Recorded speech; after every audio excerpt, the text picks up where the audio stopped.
The MMORPG, massively multiplayer online role-playing game. The MMO. Are they addictive? We've all had that one friend, or maybe many friends, who have spent years grinding out the latest MMO, World of Warcraft, Final Fantasy, Ultima Online, EverQuest. But how has addictiveness become the reputation anytime someone mentions an MMORPG? There are people who put just as much time into games like League of Legends, Fortnite, even something like Clash of Clans on your phone. These games have more specific reputations, though, some of which not even that much better. Rage-inducing, a child's game, just a time sink. Something to do in your spare time. It doesn't lead to any fulfillment in life. Today, we're going to talk about the appearance of addiction in video games. To answer the question, are MMORPGs addictive, we need to go back and first answer, were video games ever designed to actually be addictive? As someone who grew up with video games, when I picture addiction, I immediately jump to things like loot boxes. And this is for a good reason. Loot boxes tend to prey on people with gambling addictions, people in poor mental health situations, or kids. But we're not asking, are loot boxes addictive? We know the answer to that. We're asking, are video games addictive? To answer this, we need to go back to the beginning of gaming, or one of the founders of gaming, which would be something like Super Mario World, specifically Mario World 1-1. There has been countless videos about this world, and one that stands out in my mind, though, is how they designed it to teach people how to play when there was really no manual. Games back in the day came with instruction manuals, but it wasn't a long and guided tutorial. The developers were relying on you, the player, to be able to figure it out on your own. And if you couldn't, there was no chance to add DLC or patch one day content or a guide online for people to easily access. This would have to be something separately published by the company, which is not something that most companies would want to spend money doing. What started as just Mario ended up spanning a 30-year legacy. To this day, we still have wonderful games being added, whether you go back to the 2000s and look at something like Paper Mario, Super Mario World, or Mario Galaxy, all the way up to present day where we're doing crossovers and getting things like Super Mario Rabbids. These are games that span completely different genres. And it all comes back to one simple platformer. A huge group of people grew up playing Mario games, and to this day still like getting a new Mario game on their Nintendo Switch, like Super Mario Bros. Wonder, and curling up under the blankets or on the couch just to play some relaxing games, something that brings them back to their original nostalgia. But have we ever thought about, how is Mario keeping us so engaged for all these years? If you look at Super Mario Bros. From the outside, it looks like a game that was just masterfully created to teach us mechanics. It taught us that jumping over a small gap is safe, jumping over an even larger gap is safe, but the moment you take away the ground, jumping over that gap is dangerous. It was a non-hand-holding technique and something that would revolutionize the gaming industry. And sure, although gaming has changed with more complicated systems and mechanics being introduced, there's something to be said for the original methodology of teaching there. It's reminiscent of our childhood. Teaching a kid how to chop using a fake knife, teaching a kid to chop using a butter knife, and eventually teaching a kid to chop using an actual knife. This is a method that a lot of people use, especially now in modern days, to teach kids how to safely use tools. It is a controlled manner of teaching a child something that's relatively dangerous for anybody. If you don't have proper knife skills, you're probably going to get cut in the kitchen. The whole time, the parent or the developer knows that if you were to just hand a kid a random knife, there's probably going to be some danger involved. It's not going to go great. When we're learning and we're learning successfully, the brain sort of has a reward center that tells us, hey, you're doing a good job. This is something that myself, and I have a feeling many other people, would argue is a necessary human trait to live. It teaches us that when we're doing a task and we're doing it well, we're going to get by okay. A very practical way of thinking about this is, how do you feel after accomplishing a chore? After watching an episode of Netflix? After reading a book? These are all things that reward our brain and give us stimulus and keep us moving forward. A simple chore like wiping off the counters or doing the dishes makes us feel good. That often leads to additional chores. And although this is a very modern way of looking at this sort of section of the brain, it's still there and it still helps us to function as humans. These tasks are not inherently designed to be addicting. No one wants you to get addicted to cleaning or to reading or to watching Netflix or to playing a video game. It's not the end goal of any of these things. but it does happen. People are labeled clean freaks, binge watchers, exercise addicts, all because they chase the dopamine that our brain releases when we accomplish tasks. It just makes us feel good. But that doesn't mean that the idea of gaming is inherently evil or addicting. This wasn't something that people sat around and conceived to try and lure people into a trap. It does mean we have to be careful with how we spend our time, as certain communities are more susceptible to addiction than others, especially in a digital space. Children who often don't have the ability to find independence in real life find it through digital spaces, through video games. You can be the best player on your team and be 12 years old. There's nothing stopping you from doing that. But you probably won't be the best at cooking or moving furniture or helping out around the house when you're still 12. It's also the freedom to escape to another world if your home life isn't that good. As a kid, you don't have a lot of options. You can't go find a new place to stay most of the time. And you might not get the help that you need even if you ask for it. It's up to adults in your life to provide you with that help that you need to get to a safe space. Video games can be an outlet for that. It's the ability to become the hero you've always dreamed of, or even just to learn how to jump in something as simple as Super Mario. So jumping in a video game is not that complex. It's not meant to keep us tied to our chairs all day. It was not meant to be the way that we think it is. Having a jumping mechanic in a video game was not a ploy to get anyone addicted to video games.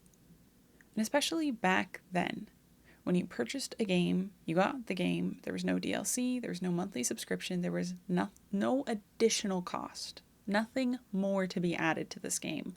That was it. The idea wasn't to get you to continuously play a game for so long that you don't have time for other games. The idea was to give you an experience that you enjoyed and to bring you back as a returning customer. If Nintendo was unsuccessful in getting people to continue purchasing Mario games, the company sure would have other franchises that would take over, but it could snowball, and it could lead to people not trusting Nintendo as a brand, as a publisher, as a developer. It could lead to people not trusting just games in general, and that would lead them to no longer purchase them. That is less money for the company, and it's less money for the developers. But I have a feeling you know where I'm going with this. The game's kind of changed. People are no longer looking for a game that they can finish in, let's say, 20 to 30 hours. We're looking for games that we can spend 120 hours on. We're looking for games that we can spend thousands of hours on. We're looking for games that last us months of entertainment at a time. What is a studio to do when they have to keep all of these servers up and running? No one is paying an extra service for this, and they just have to keep you around. Well, there's a few options, and I think the early subscription MMO is the best option for it. People pay a monthly fee to enjoy playing your game.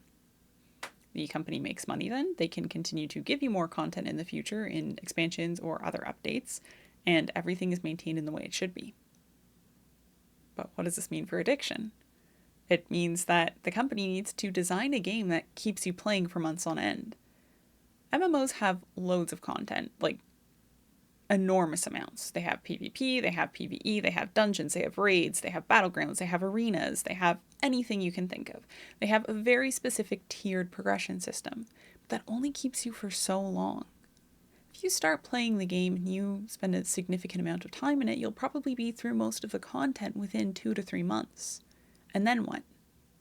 World of Warcraft, it doesn't want you to cancel your subscription. EverQuest doesn't want you to cancel your subscription. No one does. They want you there for years to come. They potentially have hundreds of dollars out of one person. That's a significant amount of money to earn off of you, the consumer. Enter World of Warcraft. Described at times as a Skinner box, World of Warcraft was definitely designed to keep people on the hook. It's one of the most globally recognized MMORPGs. And if you mention World of Warcraft to someone, they probably have a story about someone who is addicted, and if they're not a gamer, most likely a negative opinion of the game itself.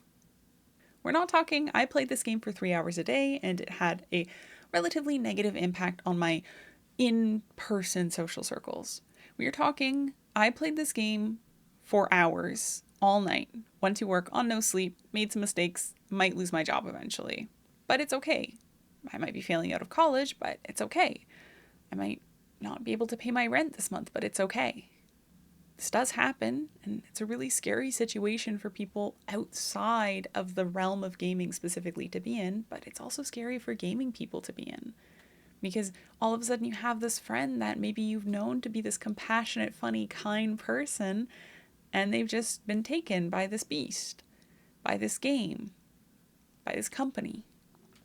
Example 1, the Skinner box. The Skinner box was an experiment done in the early 20th century by B.F. Skinner. The idea is simple. Put a rat in the box, give it a button to push, and it gets food. But the idea becomes a little bit less simple when you start to vary the predictability. So he put pigeons in a cage, and he gave them a lever. And sometimes it gave them food, and sometimes it didn't give them food. Now with the rat just learned that, hey, I'm hungry, I'm going to go pull the lever and I'm going to get a snack. The pigeon had no idea when it was going to get the snack. So the pigeon just repeatedly pushed the button again and again and again and again and again. But there's probably a couple games you've played, if you think about it, that have a similar concept. You're not guaranteed the loot. You're not guaranteed the prize. You're not guaranteed the achievement. It's a random percentage game. Well, what do? You keep pushing the buttons because one day you're going to get the reward. In more recent iterations of World of Warcraft, we have what is known as the loot treadmill, not just by the community, but used specifically by Blizzard as well. Raids and dungeons moved away from things like group loot, DKP, using a loot council to divide gear among players who actually need it, and decided to give you personal loot. And so every time a boss is down, you have the option to get your personal loot and roll for better loot in this game. This doesn't cost you anything extra. You're just trying to essentially forge it, or Titan forge it, or heroic forge it, or get just the best version possible. And when you give players an opportunity like this means that players are going to play the game a lot more. Because it goes from being, hey, my group could get me some loot, and we'll run a couple times a week together, and we all try and help each other out. And it became, I could get me some more loot. So even if I'm not running with the group that I usually run with, I could just go run some more on my off time. I could run another dungeon and another and another and another, and maybe I'll just run the same dungeon over and over and over again because there's one specific item I really want from this dungeon. What started as a 1-hour gaming session becomes a 2-hour, becomes a 3-hour, becomes a 4-hour, becomes a 9-hour gaming session. Suddenly the sun's coming up. The birds are waking up. It's time to go to work. In more recent iterations of World of Warcraft, we have what is known as the loot treadmill. What started as group loot or loot councils or even DKP systems that players created themselves has moved away from a group benefiting together to an individual player benefiting together. So on top of this personal loot, which you can gain more of in a week, which means you can play more and spend more time doing these things, there's also different forges and different levels of every single item in the game. So you might get the best item in the game, but maybe it isn't Titan forged or War forged. So you're going to want to go back and do it again because, hey, that wasn't the type of item that I wanted. And it's not even guaranteed that every single boss is going to give you items. Sometimes it just gives you gold. Sometimes it just gives you something else completely random. A new special addition to the game just for this expansion, a regent that you're going to need just for this expansion. Don't worry, next expansion there'll be something more for you to get. This leads to players farming as much content as possible. They're trying to get upgrades on loot that they've already gotten. Although this is used as a common example of destroying the game, the reality is the loot treadmill probably kept people playing more and more and more. Example 2, fear of missing out. If you ask any seasoned World of Warcraft player, there's probably an item they've spent days, weeks, months, years farming. Anything from the Invincible Reigns and from Icecrown Citadel to Ashes of Alar from Tempest Keep. These are items that are incredibly low drop rate, not likely to ever get, but they want to keep trying because they're playing the game, so they might as well go spend a little bit of time trying to get the item every single week. These goals sort of fill the time in between every expansion or every content drop. So when we've run out of things to do, when we've run out of dungeons, raids, new items to get that will benefit our character, well, there's always a little temptation to go get some items that will make your character look a little bit better. And for players, some of these items just feel out of reach all the time. On top of that, you have random achievements that take years to get. What a Long Strange Trip It's Been takes an entire calendar year in World of Warcraft. You have to complete every single holiday event to get the mount, the Violet Proto-Drake, which is a status symbol among players. If you've ever been in a capital city in World of Warcraft during prime time, you've probably seen someone on top of that mount. It's not as illustrious as it used to be, but it's still a task and something that you spent a lot of time working for.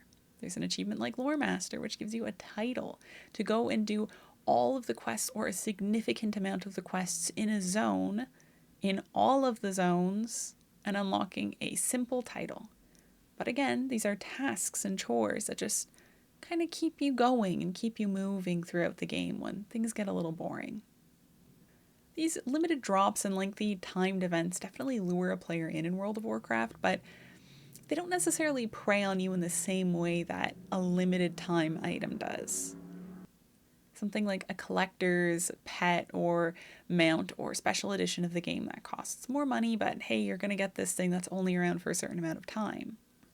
Appearances collected from the very difficult Wizard's Tower in one of the expansions in World of Warcraft. These appearances are no longer in the game. And the trickiest part is with some of these items, they just kind of disappear without a heads up. We've had multiple appearances of weapons, of armor just vanish from the game. People keep them in their safety deposit boxes to this day because it's such a status symbol to just have those few pixels on the screen just sitting there waiting. And then on top of that, every expansion and every content drop has world first, realm first achievements. Race the game as fast as you can to try and get the first kill on a boss, to try and get the first realm kill on a boss, to try and hit cap level before anyone else. These are special events that might happen every time, and maybe to more mature players it doesn't feel as big of a deal, but to people who are really into this game, this is a big deal. And they take days, if not weeks, off of work for every new expansion. Example 3. Endgame content is the reward. What a better way to hook players than to make endgame content the goal? Whether you prefer PvE or PvP, there is loads of content at the end of every single MMO. And typically MMOs are structured in a way where the content line is kind of thin as you're leveling, but once you hit the floodgates, it is open. It is a big wide world out there for you to explore. Throwing aside the story, the world, the exploration, the really minutia of the game, just to get to cap level. That's the whole goal. Throwing aside the story, the world, the environment, you are expected to get to cap level as fast as possible when a new expansion comes out. It's part of the experience. What would have taken upwards of 6 months in vanilla World of Warcraft to reach end level takes approximately 20 hours in today's iteration of World of Warcraft. Now these 20 hours are hopefully not in a row, and when you take it from the previous cap to the new cap, it's about 10 hours. Again, hopefully not all in a row. Getting to cap level definitely feels like a race now. We find ourselves at the end of the game within a matter of hours. But then what? The loot treadmill. Declared not just a loot treadmill by the community, but by staff at Blizzard itself. The way to get endgame gear or equipment in World of Warcraft requires hours of dedication from every single player. It is a high level of repetition and something that has been transformed over the course and the lifespan of the game. What started out as a way to help people get higher numbers and access higher level content has now just become a repetitive, mind-numbing task to keep people engaged within the game. And for what? If we look at World of Warcraft as a whole, there is no true endgame. There is no true reward in World of Warcraft. Barring a few achievements and goals that we set for ourselves, there's nothing that's telling us, hey, you're doing a better job here. There is no example and no way of feeling and considering yourself accomplished within the game. There is always something more to do, whether it is old game content or new game content. World of Warcraft is an endless slog through Azeroth and beyond. The reward is endgame content. Endless content. Endgame content that doesn't end for months after the current expansion. Several patches will introduce harder level content, Mythic Plus dungeons, and it keeps players grinding out just for the sake of grinding out things out. The whole idea in World of Warcraft is just to be able to claim you are Azeroth's champion and you are the best. For some players, it is a social thing and it does give you a sense of community, but for a lot of people, it's taken too far too fast. And that leads us to the most important question. When did we stop enjoying the journey? MMORPGs are largely based in a fantasy setting. High fantasy, futuristic fantasy, Victorian fantasy, steampunk fantasy, whatever you want to call it. There's a few things they typically have in common. There are dwarves, there are orcs, there are elves, there are humans, sometimes a gnome or a panda even. And within these races, there's usually a dividing line. There's two factions, and these factions are at war with each other. It keeps the community pitted against itself, and guess what? It's another content revenue stream. The thing is high fantasy stories span across a lot of books, usually. There are tons of movies or seasons of a TV show when it gets adapted, and it takes time to really get through the story. But every story has an ending. In The Lord of the Rings, we have a whole book based on setup, the meaty middle part, and then the end, the return of the king. Along the journey, there is sorrow, there's strife, but there's also hope. And there's love, and there's joy. But most importantly, there is stillness amongst the chaos. RPGs by nature are similar. Even if forced upon the adventure, there is always a moment where you can return to town, you can find stillness, you can find comfort. Just a moment of recuperation on this wild journey. You're spending time selling your wares, replenishing your goods, taking a moment to breathe. And usually exploring a pretty vast city before you head out on another adventure. This is a moment to check in with your friends, whether virtual or real, your loved ones, and have a moment of exploration in a vast, unknown world. And instead, Blizzard has chosen to help players streamline the process. What would once be a lengthy return to a major city to deal with everything you had to deal with, your mail, your bank, your auction house, your trainers, it's become something you don't even have to return to town for too often. There are mounts or special items that allow you to access your bank, your guild bank, the auction house, a repair, a vendor, anywhere in the world.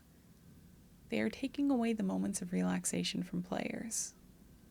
They are promoting a go, go, go atmosphere to keep players moving all the time. So, what happened to the community? There are a few significant moments throughout our journey in Azeroth that have effectively killed the community. It would be foolish of me to say that Blizzard has completely killed the community on its own when we have to recognize there was a dip of players during Cataclysm that never returned. We've never hit those highs of World of Warcraft from all the numbers they've given us, at least, and they just weren't interested in coming back. The original trilogy, Vanilla, Burning Crusade, and Wrath of the Lich King, are considered the creme de la creme. Why would they come back?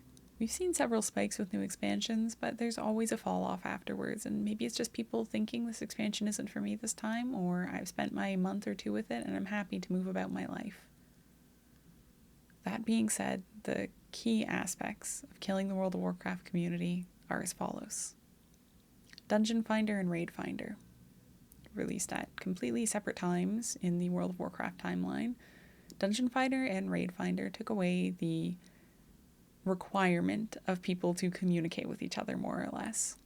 Dungeon Finder made what was once a fun exploration and addition to the game, collecting quests and finding new dungeons and putting a group together, running there together and summoning each other, has now become an instant teleportation to a dungeon. Most people don't even have quests for these dungeons or have gone out to level their characters. They're simply looking for a faster way to level every character in World of Warcraft.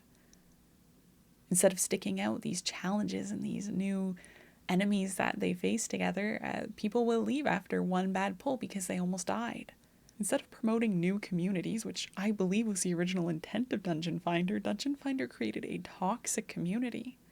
And Blizzard has put in certain elements to try and prevent people from abusing the system, but a 10 to 15-minute slap on the wrist is nothing in the grand scheme of things. You can be off to the Stormwind, to Ironforge, to Orgrimmar, to Kel'Thuzad, wherever you want to go sell your items and be done with it. Following in suit of the apparently successful Dungeon Finder's Raid Finder, which tuned it down and provided an opportunity for people who don't want to work at a higher level to still experience the story of World of Warcraft. The problem is the bits and pieces in raids that were given to people are so low that it's really not worth it to allow people in on a broader scale.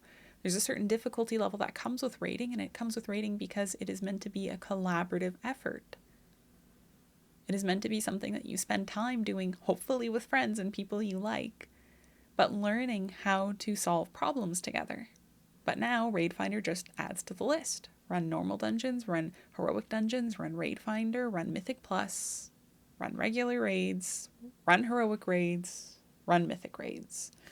It's another additional step in the loot treadmill. Times are tough. Enjoyment is gone. What can we really do about this?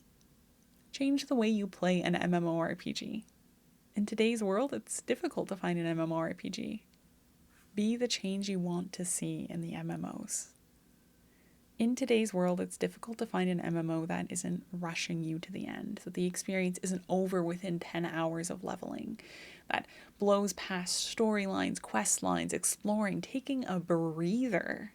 Not the months of painstaking dedication it would have taken back in the early 2000s just to hit cap level. But that's because we weren't trying to get to the end of the game. We were just there to enjoy our game. We were just there to enjoy Azeroth. How many times have you played a game and said, no, I think I'll ignore 80% of the content that's available to me? I don't want to go look at the neighboring zone because if I do, it'll add 30 to 40 more minutes to my game time that I could have spent leveling. I don't want to go meet up with a friend and help them with a quest because that'll detract from my leveling time. I don't want to stop and do a dungeon and work through the difficult things with my group together because, hey, I could have done this a bit faster. I don't think I'd like to see what quest lines are available. I don't think I'd like to help answer a question from that random guy who ran by me. 80% of the game pushed to the side, ignored. Might even be more content than 80%. I won't go fishing because I can't be bothered. I won't level my trade skills till I'm at cap level because, again, that would take away from my leveling time. It'll just all slow me down. I don't want to take time to enjoy the sunset or the sunrise or the weather changing or any of these wonderful things that Blizzard has coded into this game for us. I don't want to read the book. I don't want to save Man Crick's wife because it takes too long. This quest is useless. It's green now. It's not yellow. I don't want to check my mail. I don't want to have fun with my friends. I don't want to see where this boat goes. I could just Google it. I don't want to worry about reading quests. I'll install an add-on. I don't want to put a group together. I don't want to help my friends. I don't want any help. I don't want to take a break. So, are MMORPGs designed to be addictive? I believe video games in general were not designed to be addictive. They were designed to push the boundaries of technology, offer a new form of entertainment for us, advance us in ways probably more relevant to entertainment than anything else, and eventually bring groups of people together. Developers didn't intentionally design a system with the idea of punishing people. They don't intentionally create games to be toxic, and in most cases they try and prevent the toxicity within their games, but there's only so much they can do with things like VPNs. However, it is no doubt that the MMORPG has had a long and lasting impact on the gaming community. And many of the elements of the MMORPG were designed to be addictive. With more time logged on, it is more likely that your subscription will stay active. With billions of dollars generated, I've always wondered, how much has World of Warcraft actually made in profit? Should the company charge people as much as it does? Should we continue to support a game that's main premise is to keep us logged on as long as possible? I don't know how to answer these questions for you, and I don't know how to answer them in a reasonable amount of time. don't know if it's morally correct to play World of Warcraft, and I don't know if it really helps you connect with your friends better.